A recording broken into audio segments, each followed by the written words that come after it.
Welcome, everyone. Just give everybody a few seconds to join, and then we'll get started.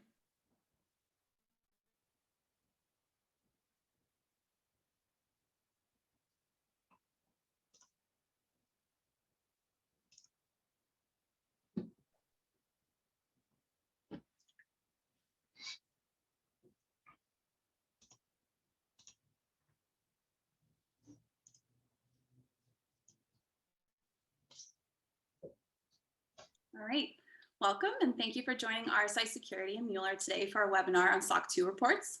We're going to go over the different types of SOC reports, their purposes, their key benefits, and business impacts. So let me tell you a little bit about our host organizations.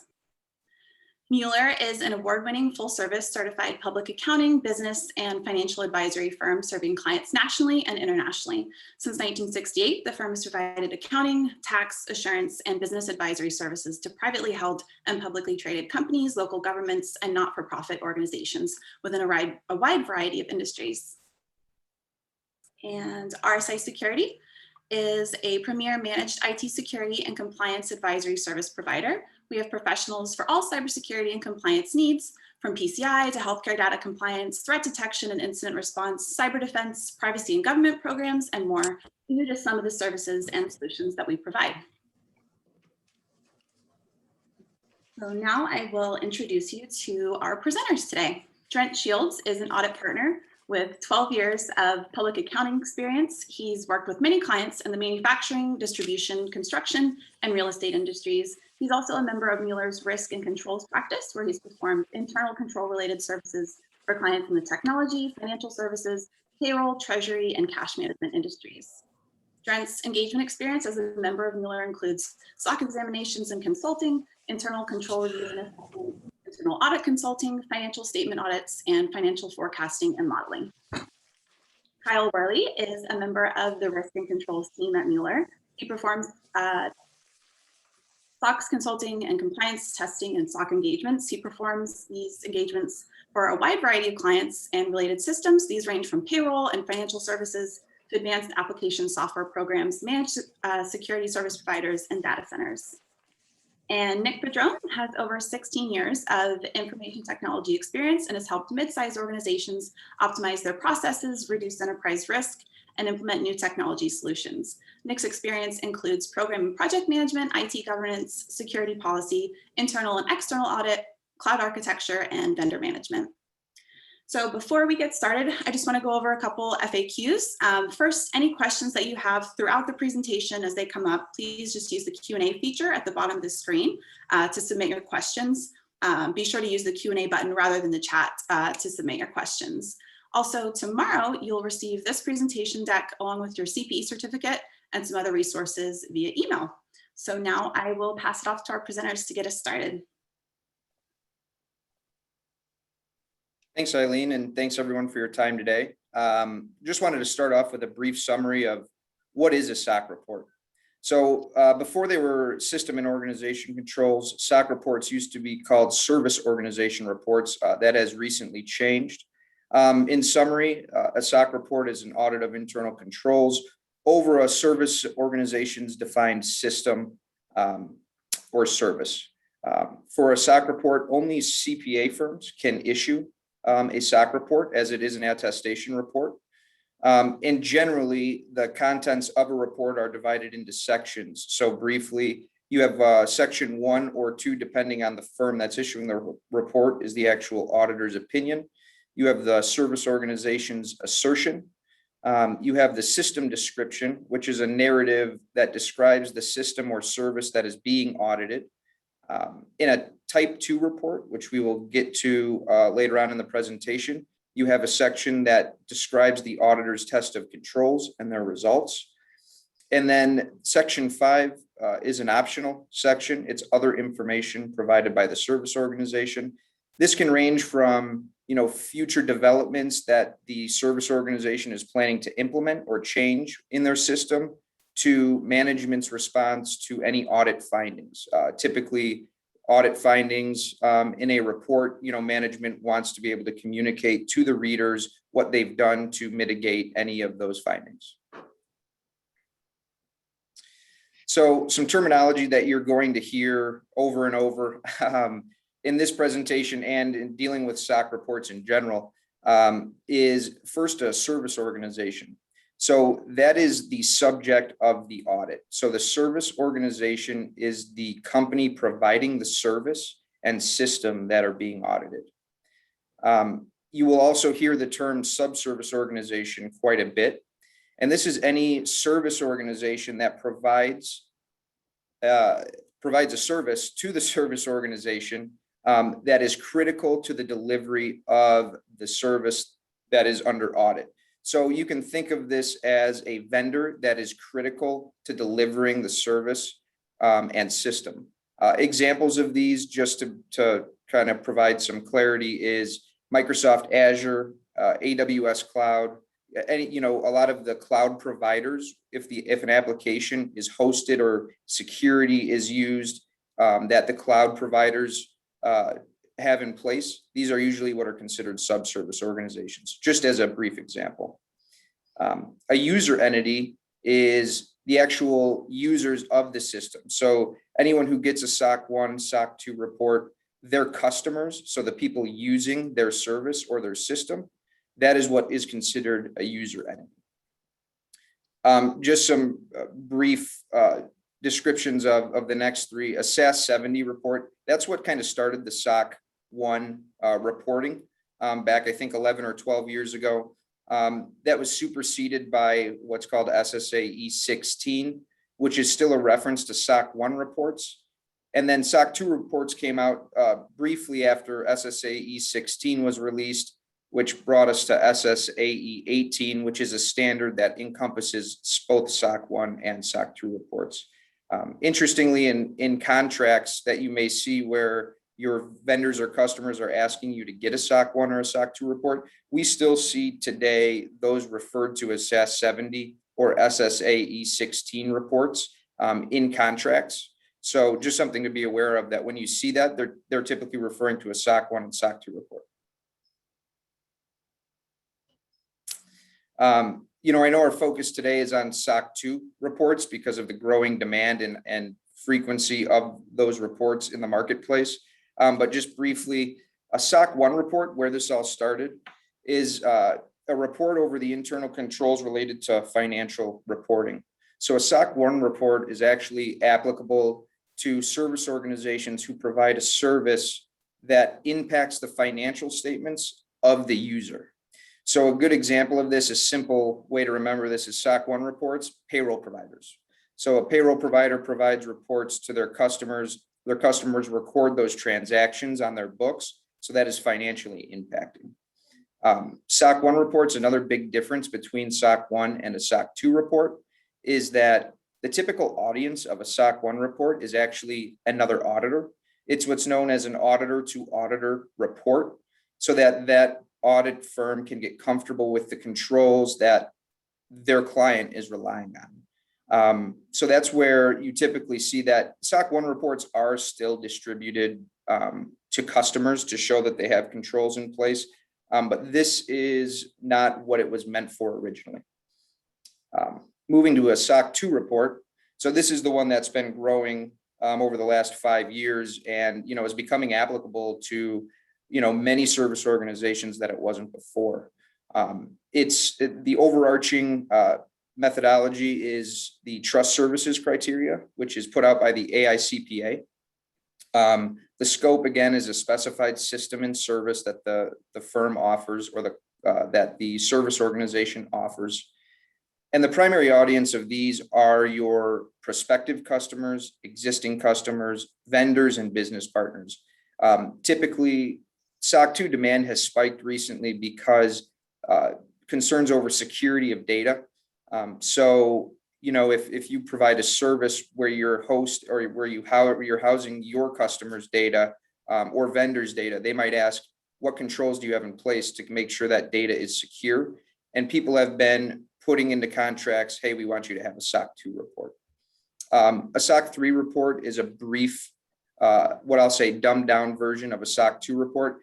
This is actually meant for marketing. A SOC 2 report, you typically never see those like offered on a company's website because Most people don't want sensitive information about their system on the internet because it kind of points out where, potential risk of sharing that much detailed information about your system. A SOC 3 report does not contain any of that information and is more for marketing purposes. Just briefly, the next two, SOC for cybersecurity is a growing report. Cybersecurity risk management program is the basis of this report. So any company, regardless of if you're a service provider, a manufacturer, any company at all can get a SOC for cybersecurity report. What this report is it communicates what risk management program you have in place around cybersecurity risk.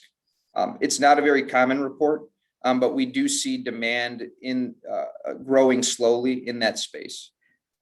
SOC for supply chain, we have still not seen yet personally in practice.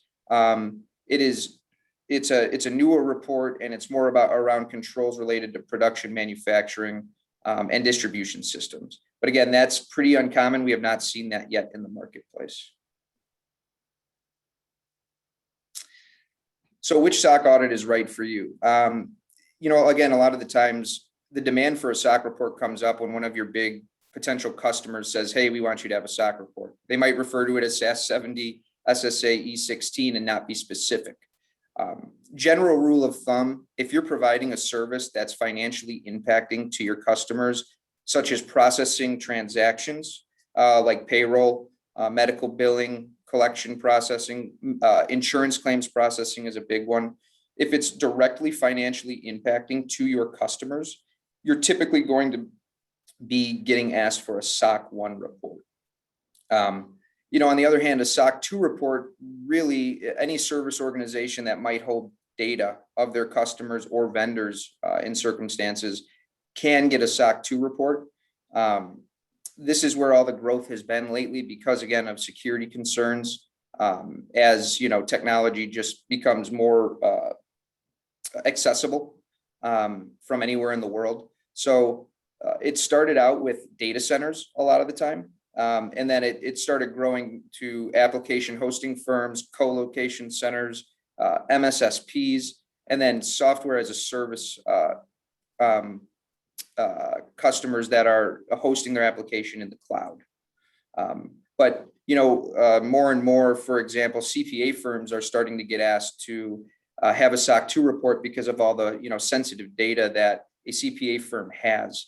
Professional law and accounting, I know, is under SOC 1, but it's now becoming a request for firms like us or other legal firms to get a SOC 2 report because of all the confidential information that we have on our systems.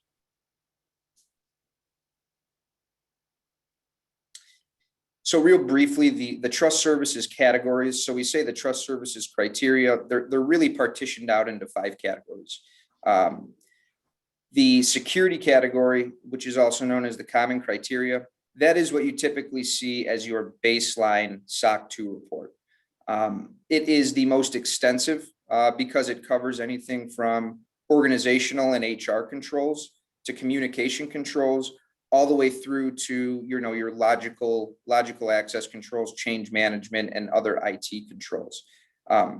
Typically, if your contract asks you to get a SOC 2 report and doesn't specify any categories or criteria, typically that means that they want you to get address the security category and the related criteria. Availability is criteria around the availability of a system. So this becomes really important for data centers or other service organizations who commit to certain amounts of uptime. For example, if someone needs to be able to access your application you're hosting in the cloud at any given point in time, and that's critical, then availability is a category you'd want to address in your SOC 2 report. Processing integrity goes along with what you'd see in a SOC 1 report. So if you're processing transactions on behalf of your customers, they want to know that they're being processed accurately and completely.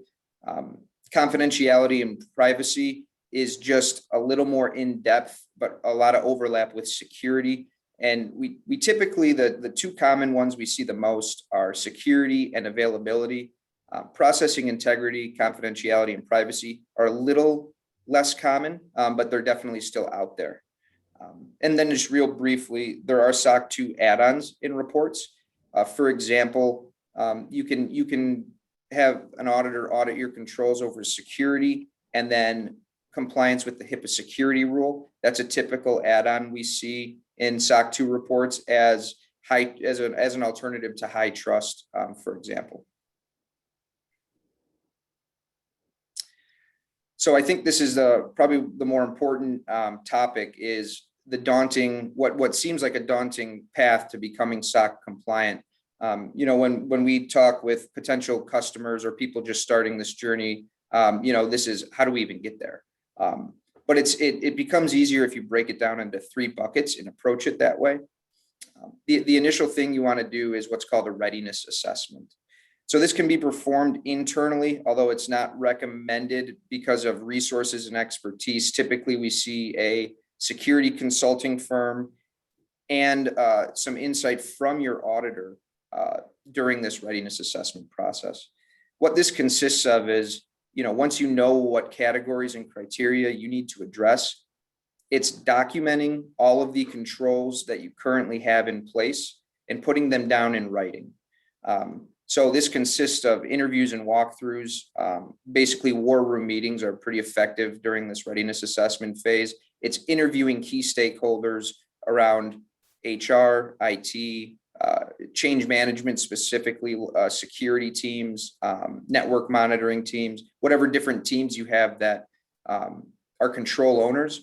You interview those people and then document the controls that are currently in place. Once you start doing this, you'll start identifying where there may be gaps or weaknesses, because as you read the SOC 2 criteria and document your controls, you might come across criteria where you have no documented controls in place. And that's where gaps and weaknesses are identified.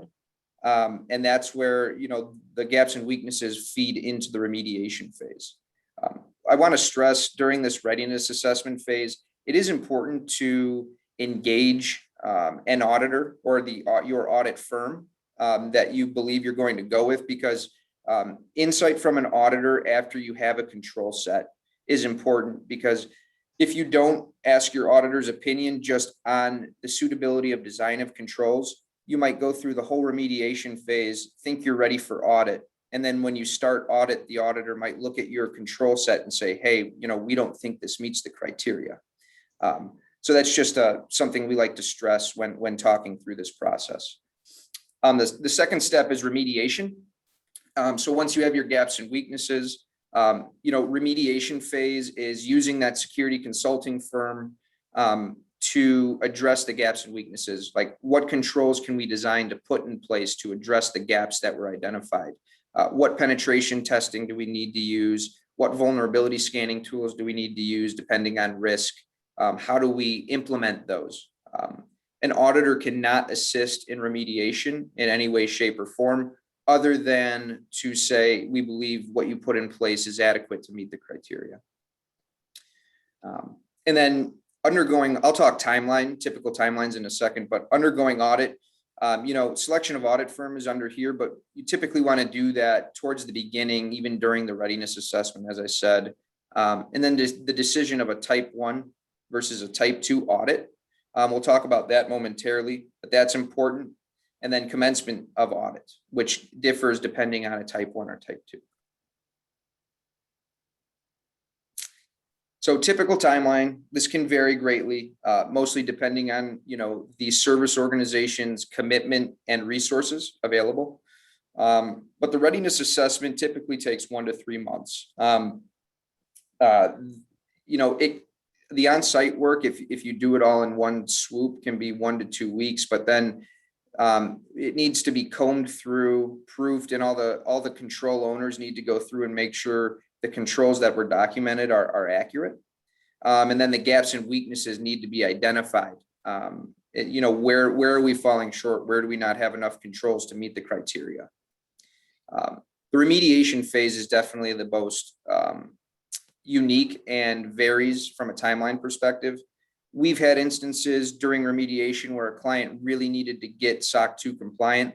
they were able to remediate all gaps and weaknesses and implemented what they needed to within 2 weeks. We've also had clients who have gone over 1 year of remediation, but usually that's because priority shift, or the contract of the SOC that was calling for the SOC 2 was renegotiated where they got an extension. So, it fell off of their, again, priorities. And then a type 1 examination, and we put this in here because typically an organization does do a type 1 audit first. A type 1 examination usually takes 2 months. It's usually 2 weeks of testing into 6 weeks for report drafting, quality control, and the other wrap-up items that need to be performed.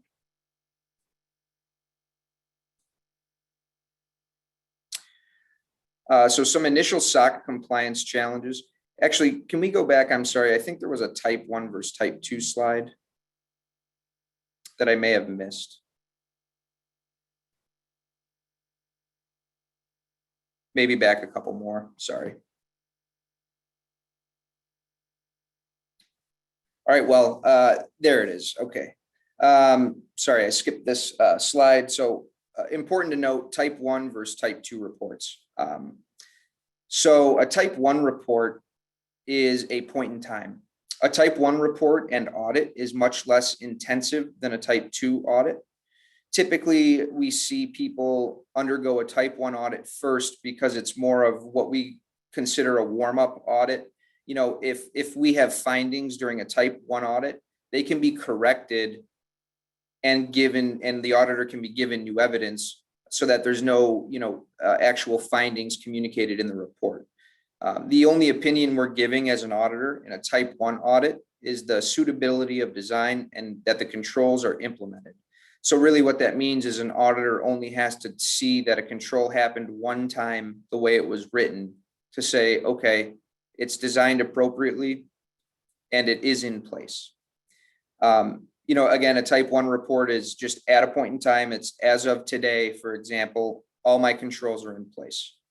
It doesn't provide the assurance that most contracts want, but a lot of the time it is a way for a firm to show good faith that they're going through the process and that they are on their way to becoming type 2 compliant. We usually see this when there's unreasonable deadlines set in a contract, and a type 1 is, an alternative to go, here's a SOC 2 report. It's not a type 2 report, but we're working through that now. That typically happens because a type 2 report, it's required that a period of time elapses that the auditor can then audit over that period of time. So if your readiness assessment and remediation takes longer than expected, and you don't have 3 to 6 months to allow to go by, that's why people fall under the type 1 report initially. But a type 2 report, again, is a period of time audit. This is the end goal, and it's recurring. Usually we see short period audits the first time around. For SOC 2, 3 months is typically the shortest test period you'll ever see. But the goal is to have an annual recurring audit. That's a type 2 after your completion of the type 1. Again, it's not required you go through a type 1 first, but that's typically what we see. And then a type 2 annual audit afterwards.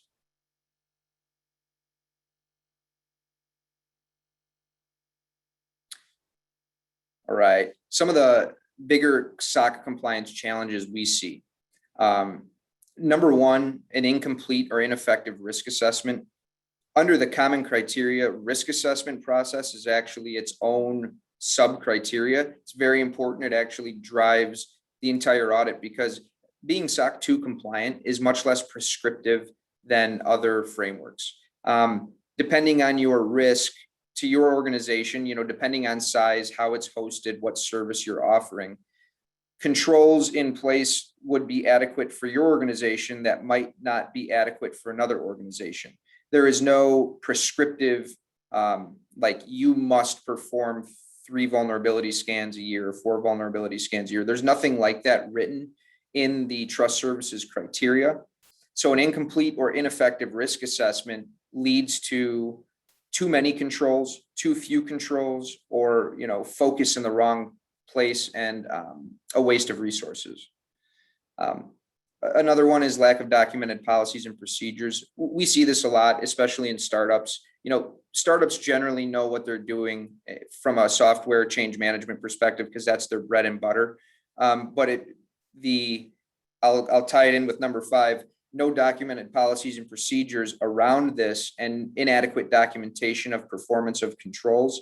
So, a lot of the times in change management, they know what they're doing and they know they test, changes, they test their source code, et cetera, but they're not documenting it. So from an audit perspective, that's great that you're doing it, but an auditor needs to see adequate evidence of that. Number 3, which you can argue is number 1 in some instances, is resource constraints for the initial readiness and remediation work. Again, we've seen remediation done in a week or 2. We've also seen it take over a year. And that's simply because, resources or the next one, lack of executive buy-in. A lot of the times people don't want to make the investment unless it's going to land them a big contract that will make up for it. But what we see happening in the marketplace is at some point or at one point or another coming up soon, you're probably going to start running into situations where if you don't have a SOC 2 report, you'll start losing opportunities. And that's why we've seen such big growth in this area. 6 and 7, number 6, inconsistent execution of controls.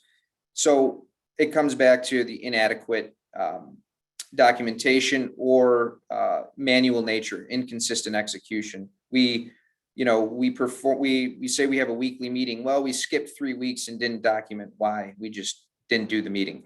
It's things like that. Those are what the deviations that can occur, and inconsistent execution, kind of the human nature of some controls that is hard to avoid.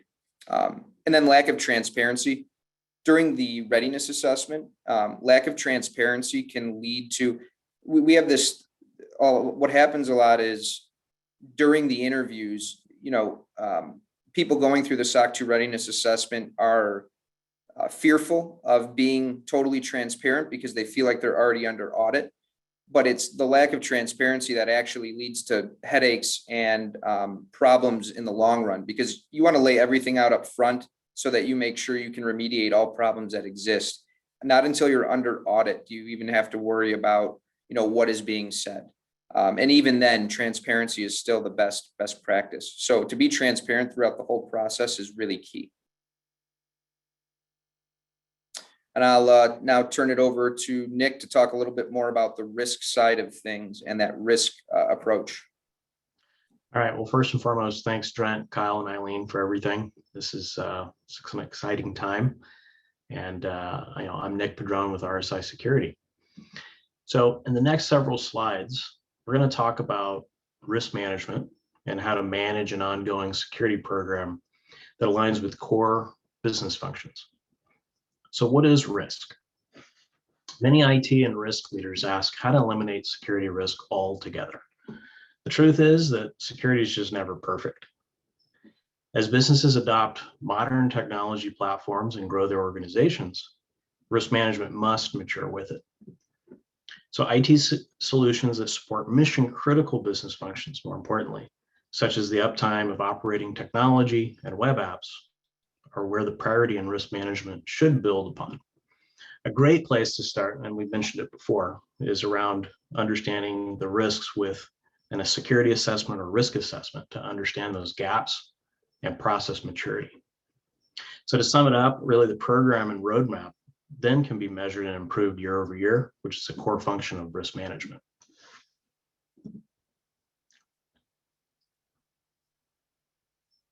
You might be thinking, well, what are some of the key risks that we should be thinking about? Well, the classic loss of corporate, customer, employee records is an example where user access reviews, authorization workflows, and 24/7 security monitoring will provide prevention and detection of security incidents. Then with regulatory compliance such as SOX, GDPR, and CCPA, annual audits and business partnerships are critical to the success of a functional compliance program. As businesses are modernized with emerging technology, new risks around mobility And remote workers increase ways to access data. Internet of Things introduces many ways to collect information, and cloud technology is so easily procured.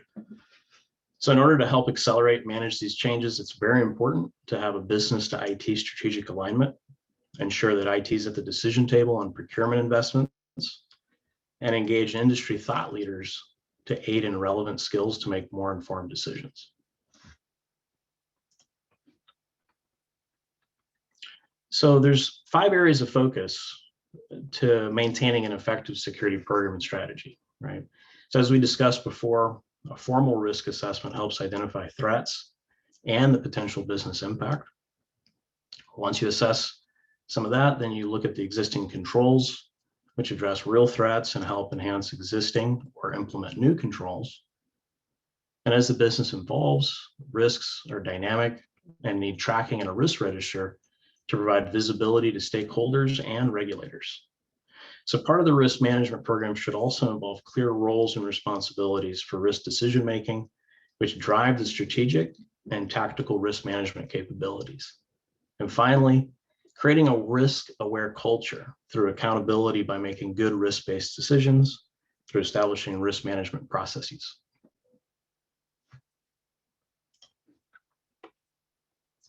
Once you get that risk assessment, and it's pretty well understood, this often results in an exhaustive list of action items which require oversight and prioritization. So the key to help decide on which security initiatives to implement will include considering the reduction of risk, demonstration of real business value, and of course, meeting regulatory requirements. The security initiatives can then be implemented as part of core governance processes, embedding security into the business to help enable behavioral change, enhancing core security processes and services, and a plan for ongoing improvements. So as the risk management program matures, documentation and security operations will need holistic oversight to help ensure the business is doing enough to manage and absorb risk to continue core functions. Typically, security and risk management leaders will own core security processes, and this is best represented to management with security monitoring and continuous communication to business stakeholders. BCP, security policy management, awareness and education, and others are really just a set of the required security services, but are not a full list. So each business differs depending on its core functions and existing security program. That pretty much sums it up. And we're going to move on to questions, but really do appreciate everyone's time today. I know it's already the end of the week here, so thanks. Great, thank you all. Before we get into the Q&A, just a quick reminder, if you haven't submitted your questions yet, please do so now using the Q&A button at the bottom of your screen, and also check your email tomorrow for your CPE certificate, this presentation deck, and some other resources. So I will pass it back to Drent, Kyle, and Nick for some Q&A discussion. Thanks, Eileen. So I've been trying to address questions as they come up in the Q&A. And I know we had some that came in before the presentation, so we can probably go through those quickly and then go through any others that pop up. So I'll read this off. In the scenario of service organization in the scenario a service organization engages its own entity, what do you do in that instance? Or is that an option? The answer is yes, it is. It's actually very common that an entity, especially larger organizations that have their own data center, will do a SOC 2 type 2, SOC 1 type 2 specifically on their data center. And then they'll have other services they're providing that they'll do an isolated SOC 1 type 2 or SOC 2 type 2 or possibly both that reference the underlying data center or MSSP SOC 2, SOC 1 that they did on that separate service. So that is fairly common. What you don't want to do is carve out a component performed by another piece of your organization and then not have a SOC report covering that component of the entity. So it's basically be saying, hey, we have this hole in our organization that's not addressed. The next question here was, is there a detailed checklist for SOC 2? There is not a detailed checklist. A SOC engagement is not a checklist type examination. It's an audit. It's an audit of your controls. Now, there are the trust services criteria, which in the Q&A, I did send out a link to the AICPA's the current list of trust services criteria. But that's exactly what they are. They're criteria. You need to design your controls to address the criteria to meet your business specific risks. Nick, Kyle, anything to add to that? Yeah, I would just add that the detailed checklist for SOC 2 really is that, as Drent said, the trust services criteria themselves, which were sent out in a link, and then deciding what are the risks to delivering your service and the risk to your customers, and backing into the controls needed to address those. Yeah, I mean, essentially, when you look at the criteria and you think about the service that you're providing to your customers, security can impact your availability, whereas accidental human error can affect your availability. And so this program really kind of links, there's some overlap between the criteria to show that there's functions and there's processes that are either manual or automated, doesn't matter which, but it all ties back to the value that you're providing to your customers from an availability, data quality standpoint. If your firm offers something more specific in those areas, that's where you'd want to tune your program. So that's why everything depends on what's your core business function, and then mapping those back to really three things: cost, risk, and revenue. So this is really just about managing risk. And the best possible way to do that is to be able to link these together to create a story to show and provide confidence in that your platform is secure and available for prime time. Exactly. All right, next question on here is what software for intrusion detection is most widely used in the industry, and what are the gaps in its technology? So I believe Nick could dig up some information on this from Gartner. There are a wide variety of providers. We do not sell software, so I don't have any specific to recommend. And honestly, it can come down to your business specific risks as to what you need. And as Nick said, coming up with the most cost effective way to address the risks as you see them. Right. Yeah, I think that it depends on your staffing model, right? Some security staff is a staff of one. Sometimes it's a staff of 4. Sometimes it's a blend of skills between different teams, and sometimes it's not even at all. So you really got to look at your people and the processes that you're trying to implement. These days, what's really become market trend and popular is, because of the cloud, because of the subscription models that are out there, there's a lot of really good managed services capabilities that you would have to really have a very, very deep bench internally. And quite honestly, you'd have to have a lot of security events to keep them interested, to keep them on staff, right? Because these things can be very costly to self-perform. So there's a lot of great service providers that provide a bench of that, so that you turn it on as a service and you pay for what you need. And that will aid itself to a more cost optimized model if that's what you want to do. But if you're a growing company and you really need to provide world-class international presence, maybe building out internally with a plethora of tools is another option to self-perform. So it really depends on where you're at, your cost, your budget, and some of the outcomes that you're trying to achieve. So Nick, is this where I shoot it back to you and say, is that a service that RSI can provide? Yeah, so that's kind of, we're all here for one thing, to kind of be mutually successful, in that we're here to help. Look at your program, assess it, understand it, provide, more of an agnostic front of what direction do you want to go, and we can help augment it, staff it, help recommend partners that we work with, such as this partnership, to really help in that transparency element, because that's the part that a lot of people do get a little hung up on. Is I'm not really sure what I want to say. I don't know how to say it. I don't know what's okay. I don't know if a prep call is good. Are the right people looking at it? Are we going to be docked for this? Is it going to cost us another $10,000? Either way, in the long run, it is about communication. Risk management is communication.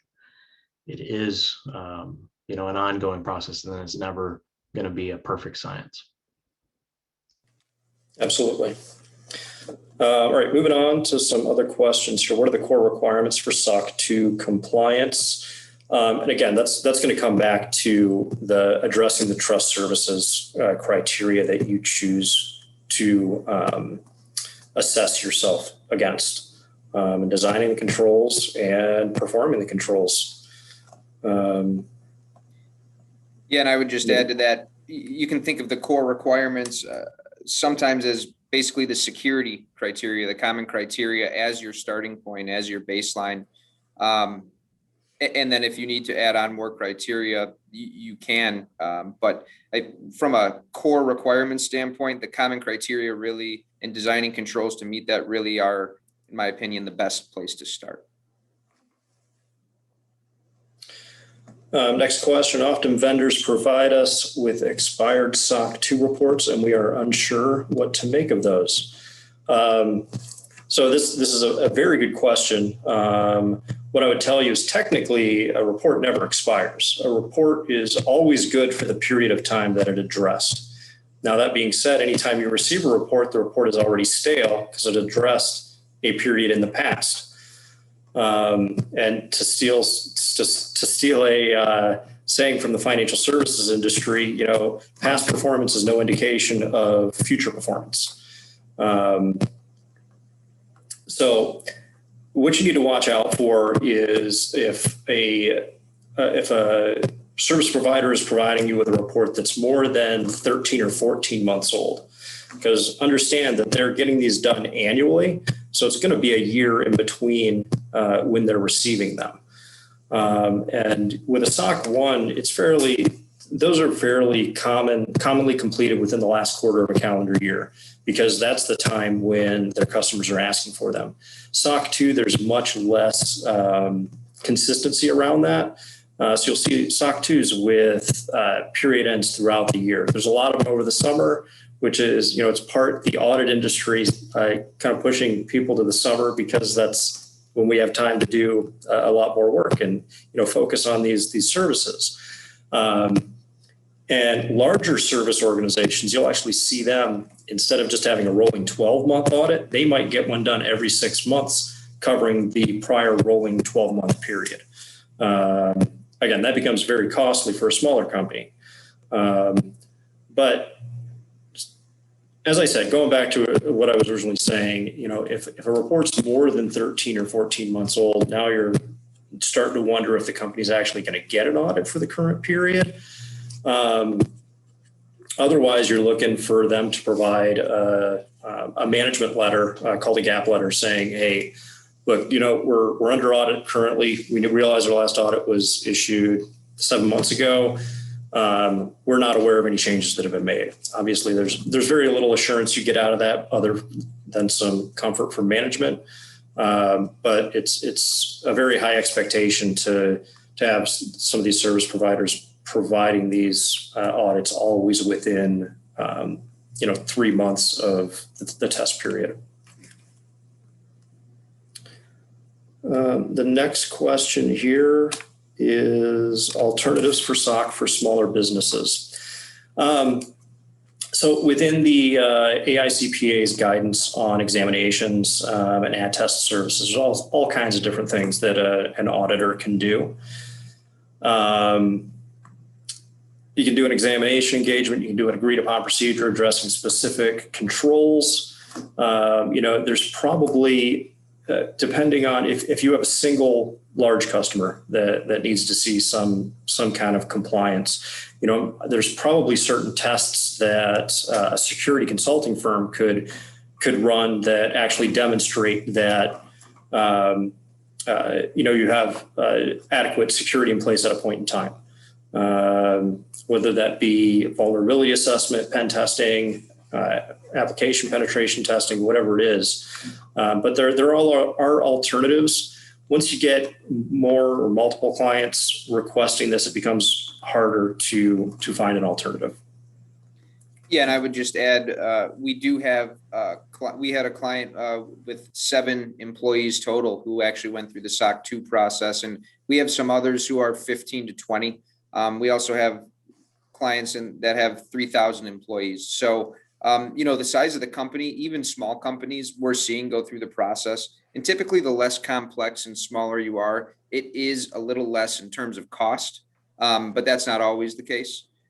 But we do see a lot of smaller organizations and companies getting these reports, even with, like I said, 7 employees. All right, it looks like we have a couple more here. So what is a privately held company required to have? So just taking a step back, there are no regulatory requirements, no federal requirements that require you to have a SOC audit. A SOC audit is purely a customer-driven requirement.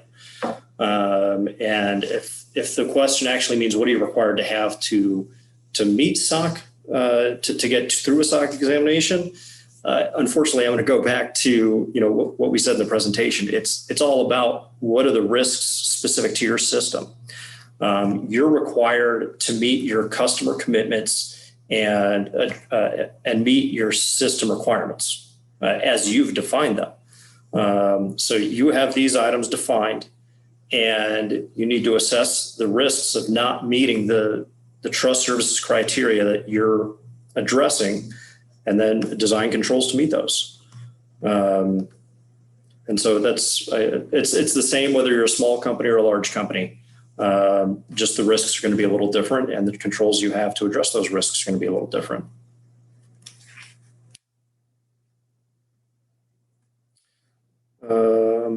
Next question, what is the best strategy a business can take for determining their scope? So again, scope is going to be determined by the service you're providing.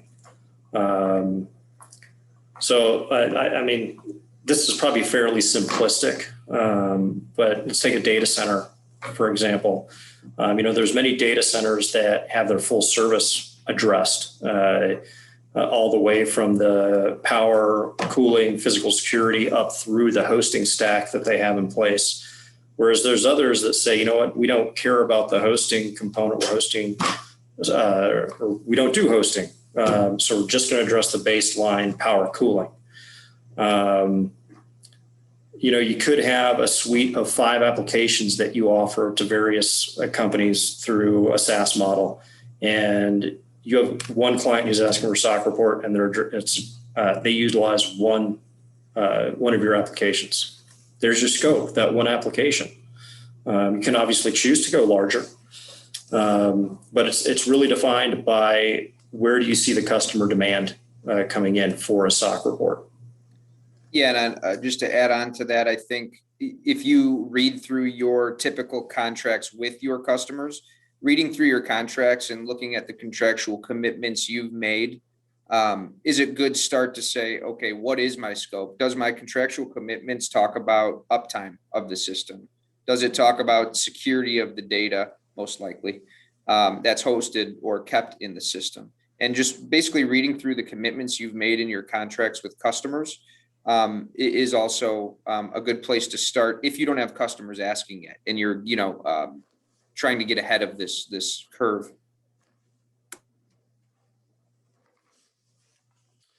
All right, looks like we have one more question right now. So my organization is deciding between the ISO 27001 and SOC 2. Our client base is truly global, and we are subject to regional regulatory reviews. What are the pros and cons between the two? So Nick, I'd like to get your input on this. What I could say is I don't think you can go wrong either way. You know, ISO is a well-known international organization. 27001 is fairly established. The one nice thing about ISO compared to SOC 2 is it's a little more prescriptive, so maybe a little less thinking that you have to put into it. The nice thing about SOC 2 is you do have to put a little more thought into it, and you can kind of modify how you do things based on your assessed risk. That said, ISO 27001 is risk-based as well. And that they're slightly different in that the end goal with an ISO 27001 is certification, whereas SOC 2 is not a certification. SOC 2 is an audit at a point in time or over a period of time. So Nick, I'd like to hear your thoughts on that as well. Yeah, and this is something we had gone back and forth on the other day about cross-mapping between frameworks, that when you look at the security controls of an ISO model, you're going to be able to leverage quite a few. And even with some of the other popular frameworks out there, it goes very nice and deep into the security controls, metrics, reporting, those kinds of things. But again, right, not understanding your risk, you could focus $100,000 on all the wrong things. That's, again, back to understand your customer, understand your business more than anything else. These frameworks are not to just check off a bunch of boxes. They're really meant to be able to provide a defendable, reasonable security program to be able to recover and meet your SLAs. You can't meet your SLAs consistently. That doesn't matter how many reports you have. They're not gonna trust you, and you're gonna lose business for downtime, for data quality issues. If your databases don't have a proper methodology in which to manage. Managing IT, managing an infrastructure, managing an apps team is a blend of these different frameworks. So you got to tune them according to your skills, your capability, and sourcing and outsourcing. So you can't go wrong. In fact, we're in the middle of a couple of clients right now that have SOC 2, ISO, as well as some privacy around GDPR. So already a blend of 3 different perspectives, but they all complement each other. Yeah, and then you have some that have those and then throw in PCI as well because they're dealing with credit card data, and they get to deal with the entire alphabet of acronyms. Right. Something I'll just add briefly is, SOC 2 was started, the AICPA, which is United States driven, but we have seen SOC 2 creep into other countries and continents. For example, Europe, Israel, there's a lot of countries now starting to go through SOC 2 and look at that as more as an international type standard. But ISO 27001 is truly an international standard. So with global companies, I think ISO 27001 might be more recognizable to other countries, but SOC 2 is definitely getting up to that point where it's becoming globally recognized. And then last thing I'll say on this is if it's purely a one or the other, from a cost perspective, in my experience, we actually don't do ISO 27001 work. But in my experience, ISO 27001 going through the whole process is typically more expensive than going through the SOC 2 process. That being said, like we were talking about earlier, it's more prescriptive and there's some additional areas you need to hit. Definitely. Yep. Well, if there are no more questions, we can go ahead and wrap up. So thank you so much, everyone, for joining us. And thank you to our panelists as well. We will be in touch soon. Thank you, everyone. Yeah, thank you, everyone.